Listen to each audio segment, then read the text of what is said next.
नमस्कार दोस्तों, स्वागत है आपका BMJ एकेडमी में। इंडियन पॉलिटी के आज के इस वीडियो में हम राष्ट्रपति की शक्तियों के बारे में पढ़ेंगे। पिछले 2 वीडियोस के माध्यम से हमने संघ की कार्यपालिका, जिसके अंतर्गत राष्ट्रपति और फिर उपराष्ट्रपति के बारे में जितने भी अनुच्छेद हैं उन सबों को हमने पढ़ा। आज हम राष्ट्रपति की शक्तियों के बारे में पढ़ेंगे। भारतीय संविधान द्वारा राष्ट्रपति को कई प्रकार की शक्तियाँ दी गई है। इनमें से कार्यपालिका शक्ति, विधायी शक्ति, वित्तीय शक्ति, न्यायिक शक्ति, सैन्य शक्ति, आपात शक्ति, कूटनीतिक या राजन्यायिक शक्ति और क्षमादान की शक्ति है। तो आइए दोस्तों, राष्ट्रपति को दी गई इन सभी शक्तियों के बारे में विस्तार से पढ़ते हैं। सबसे पहले हम क्षमादान की शक्ति को पढ़ लेते हैं, जो कि अनुच्छेद 72 में दिया गया है। अनुच्छेद 72, क्षमादान की शक्ति। यदि कोई अपराध सिद्ध व्यक्ति है तो वह राष्ट्रपति के पास क्षमादान की याचिका कर सकता है। फिर राष्ट्रपति उसके बारे में सब कुछ जानेंगे, उसकी याचिकाओं को सुनेंगे कि आखिर क्या कारण था जिसने उसने अपराध किया।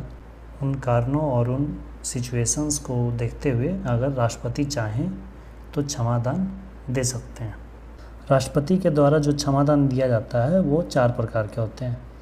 पहला क्षमा, दूसरा प्रविलंबन, तीसरा परिहार और चौथा लघुकरण। क्षमा का मतलब हुआ कि जो भी अपराध उसने किया है, उसकी जो सज़ा दी गई है, उस सज़ा से उसे पूर्णतः मुक्त कर दिया जाता है, उसे बरी कर दिया जाता है। दूसरा है प्रविलंबन, किसी दंड पर रोक लगाना। मान लीजिए कोई गर्भवती स्त्री है, उसे मृत्यु दंड दिया गया है, तो उसे जो सज़ा देनी है, जो मृत्यु दंड की जो सज़ा देनी है, उसे तब तक के लिए रोक दिया जाएगा जब तक कि उस गर्भवती स्त्री का प्रसव ना हो जाए। इसके साथ ही यदि कोई व्यक्ति बीमार है, किसी बीमारी, किसी रोग से पीड़ित है, तो जब तक कि वह ठीक ना हो जाए तब तक उसे सज़ा नहीं दे सकते हैं। तो ये सब उदाहरण प्रविलंबन के हैं, जिसमें दंड तो है, जो दंड दिया गया है वो तो मिलेगा, लेकिन उसे कुछ समय के लिए रोक दिया गया है, उसे कुछ समय के बाद दिया जाएगा वह दंड।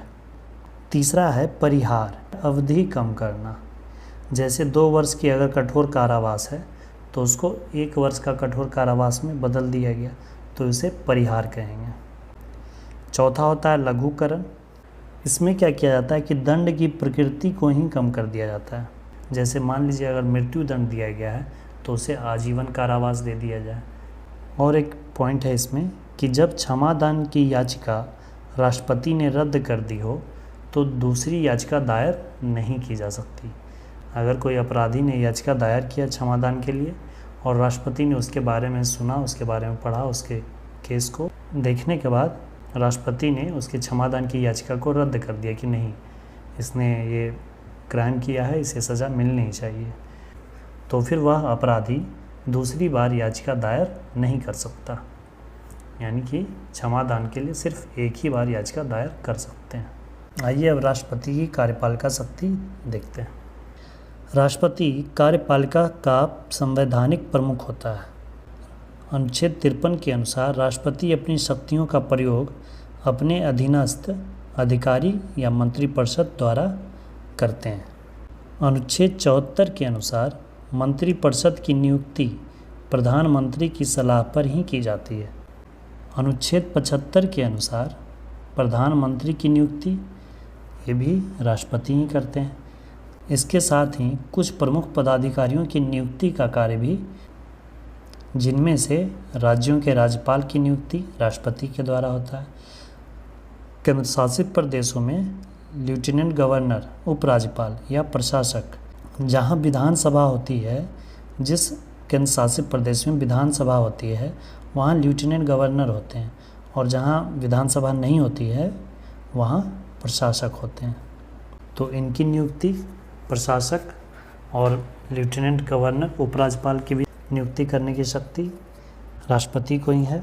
इसके अलावा दिल्ली और पुडुचेरी के सीएम की नियुक्ति भी राष्ट्रपति ही करते हैं। अदर स्टेट में सीएम की नियुक्ति राज्यपाल द्वारा की जाती है, लेकिन दिल्ली और पुडुचेरी में सीएम की नियुक्ति राष्ट्रपति द्वारा की जाती है।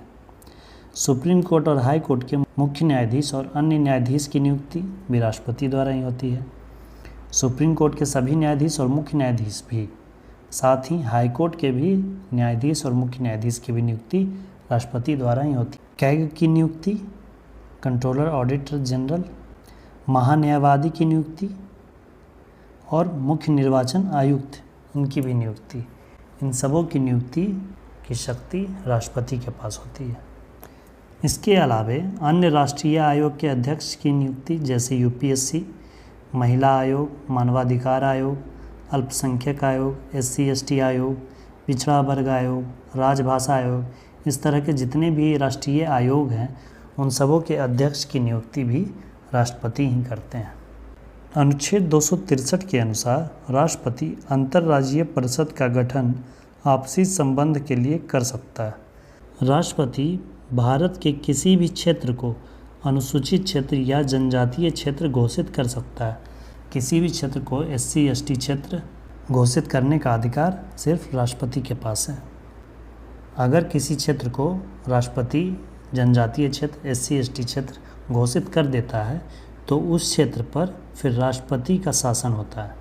उस क्षेत्र में राज्य सरकार की शक्तियाँ कार्य नहीं करती हैं। ये थे राष्ट्रपति के कार्यपालिका शक्ति। दोस्तों, आज के वीडियो में बस इतना ही। इसके अगले वीडियो में हम राष्ट्रपति की विधायी शक्ति, न्यायिक शक्ति, सैन्य शक्ति के बारे में पढ़ेंगे। धन्यवाद दोस्तों। जय हिंद।